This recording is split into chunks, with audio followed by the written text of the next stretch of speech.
to be you.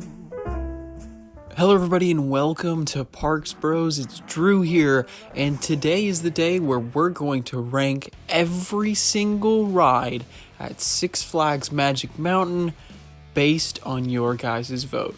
Now, over the past couple weeks, we asked you to rank every single ride in accordance with a 1 to 10 scale, 1 being the worst and 10 being the best, with the inclusion of an option to say if you've ridden a ride or not. Now, we averaged out all of these scores throughout the entirety of the park to rank them properly based on your thoughts. Now, of course, we'll be having two separate lists in this video, one for Bugs Bunny World, which is the kid area of the park, and of course a separate list for every single major family and thrill ride at the thrill capital of the world. But without further ado, let's go into the world of Bugs Bunny.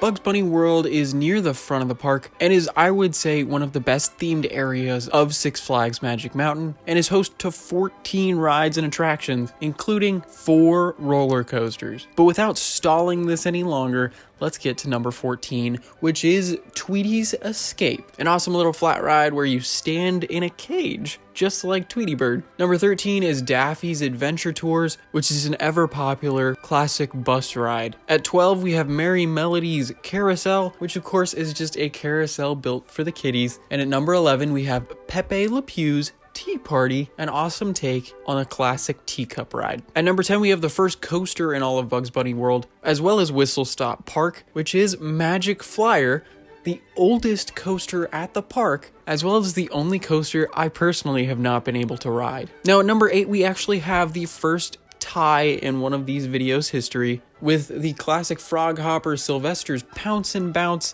as well as the Whistlestop Train getting the exact same score to the billionth place. At number 7, we have the cool flying ride that's Yosemite Sam's Flight School, and at number 6, the Tasmanian Devil, Taz, takes you on a ride in his truck at Taz's Trucking Company. At number 5, we're going to be overlooking the forest to hunt down some wabbits with Elmer's weather balloons. And at number 4, we have Speedy Gonzales Hot Rod Racers, the second coaster on this list so far. But speaking of coasters, at number 3, we have the ever-loved Canyon Blaster, which was built by Ian F. Myler, before moving on to number 2, which is the Looney Tunes Lodge, which is a fun little play area that is included as an attraction. But taking the number 1 spot in all of Bugs Bunny World, we have Roadrunner Express, the tallest and fastest kiddie coaster in that area, as well as, I would say, probably the best themed coaster out of the 4, with some really cool props all around the circuit. But with Bugs Bunny World saying that's all, folks,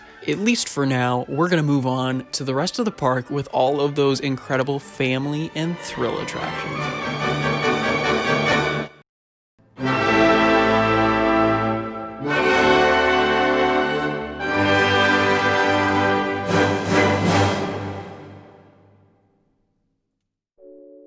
Now, outside of Bugs Bunny World, there are 31 of these rides, which go from an easy step from kiddie ride all the way up to something absolutely menacing, holding you over 200 or even 400 feet in the air before plummeting you down back to Earth. But to get this list started, at 31, we have the Grand American Carousel, which is just a classic carousel attraction near the front of the park, followed by number 30, which is Wonder Woman, The Lasso of Truth, which is a cool spinning ride at the entrance of DC Universe. And not far in front, at 29, we have Swashbuckler, a classic swing ride across from Goliath, which we'll get to a little later on this list. But right next to Swashbuckler is 28, Buccaneer, the park's pirate swing. Now moving on to number 27, we have Jammin' Bumpers, the park's bumper car experience, which actually got a refurbishment a couple years back and has some cool lighting effects as well as sound now. Over in the underground, we have at number 26,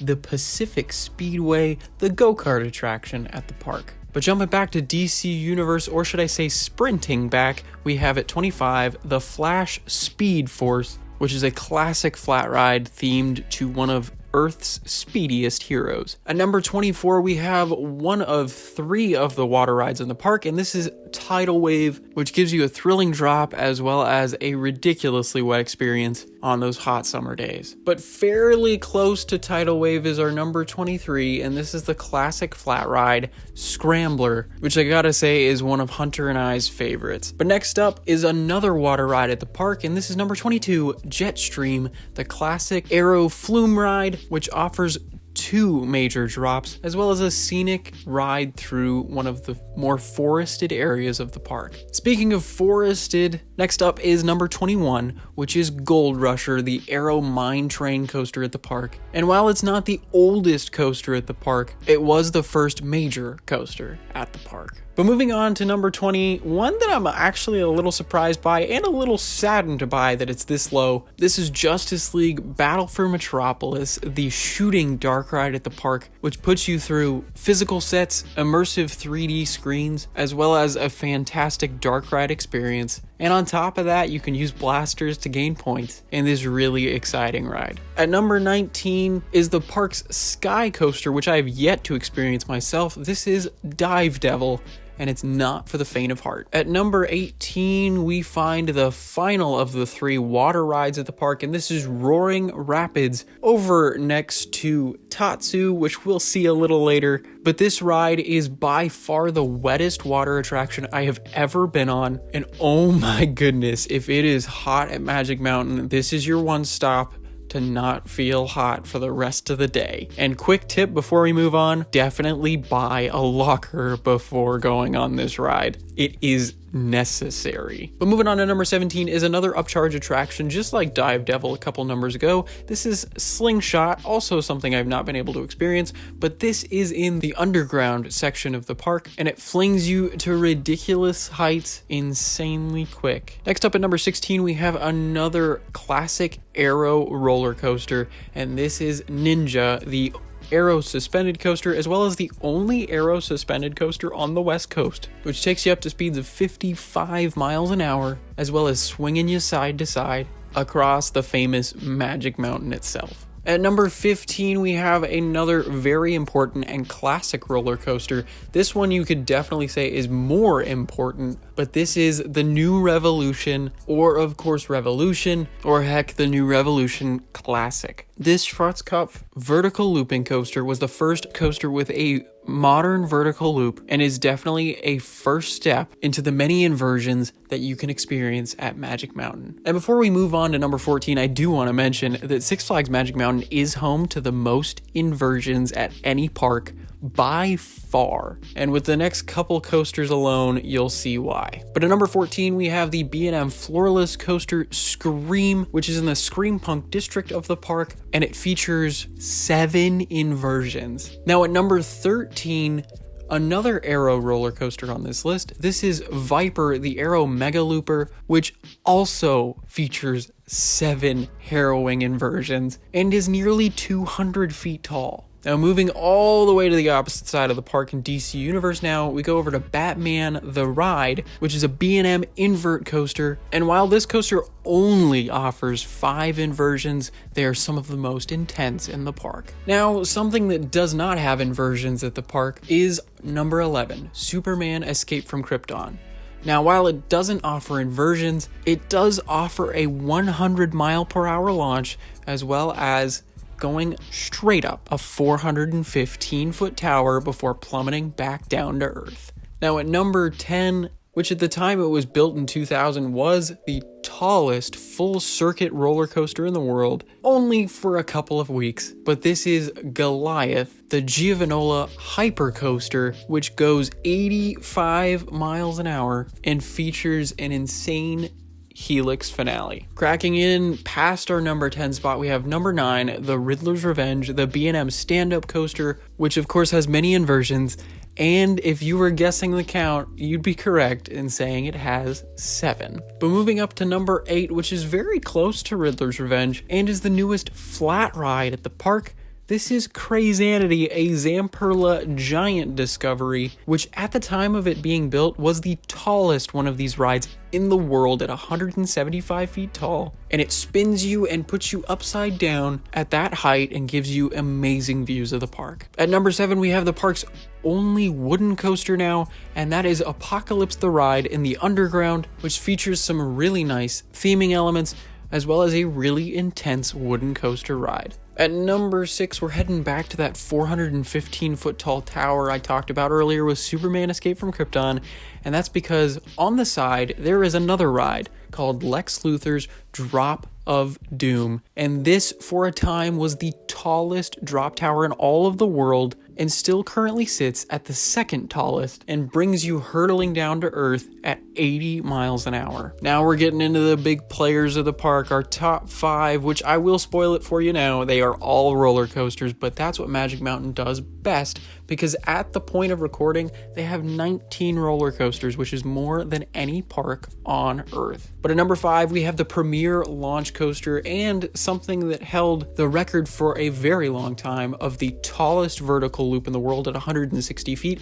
This is Full Throttle, which brings you to a 70-mile-an-hour launch before putting you upside down 160 feet in the air, and also it might send you backwards as well as forwards. But next up at number 4 is the newest roller coaster at the park. This is West Coast Racers, also a premier launch coaster, but this one duels with another train along one track that loops around itself. And this one has some brilliant theming as well as a ridiculously fun and long ride, which you won't want to miss. Now at number 3, we have the last B&M on this list, and this is their amazing flying coaster model. So that means at number 3, we have Tatsu, where you can fly at the speed of fear. And I gotta mention the height of this beast. It is still the tallest flying coaster in the world. And I gotta say, there is nothing like staring nearly 200 feet to the ground while you're in a laying flat position.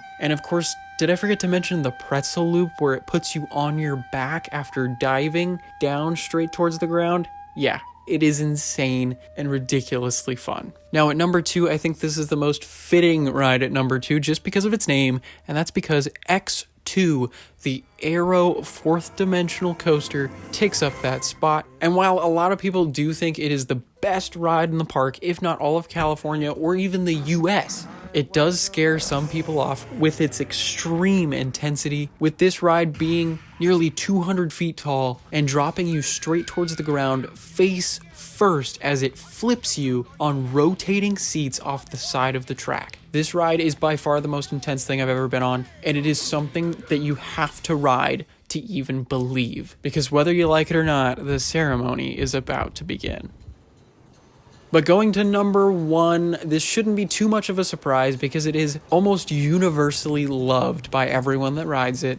This is Twisted Colossus, the Rocky Mountain Construction, or RMC hybrid coaster that took up the spot of the park's classic wooden dueling coaster, Colossus, in 2015. And this ride is just like West Coast Racers in the fact that it is technically one track, but it does circle around and race with another train, with going around on a second lap. This ride features insane amounts of airtime where it lifts you out of your seat, as well as some amazing dueling moments where it may look like you can high-five other riders. But this ride has won our poll of best coaster in California twice now, and is really just a phenomenal ride all around, especially if you can get some dueling on it. But I want to say thank you so much for watching this video ranking all of Six Flags Magic Mountain's rides. Thanks to all of your own votes, all 270 of them, which is amazing. But I want to ask you guys, what park should we do next? Because there's still a heck of a lot of rides, and of course parks we have not covered in California and Southern California especially. But also I'm curious to see what you think of this list. Do you agree or do you disagree with this? Make sure to let us know down in the comments below. And of course, subscribe if you haven't, because we're going to have more videos like this in the near future. But I want to say thank you so much for watching yet again. It means the absolute world. But until next time, we'll see you on the next ride.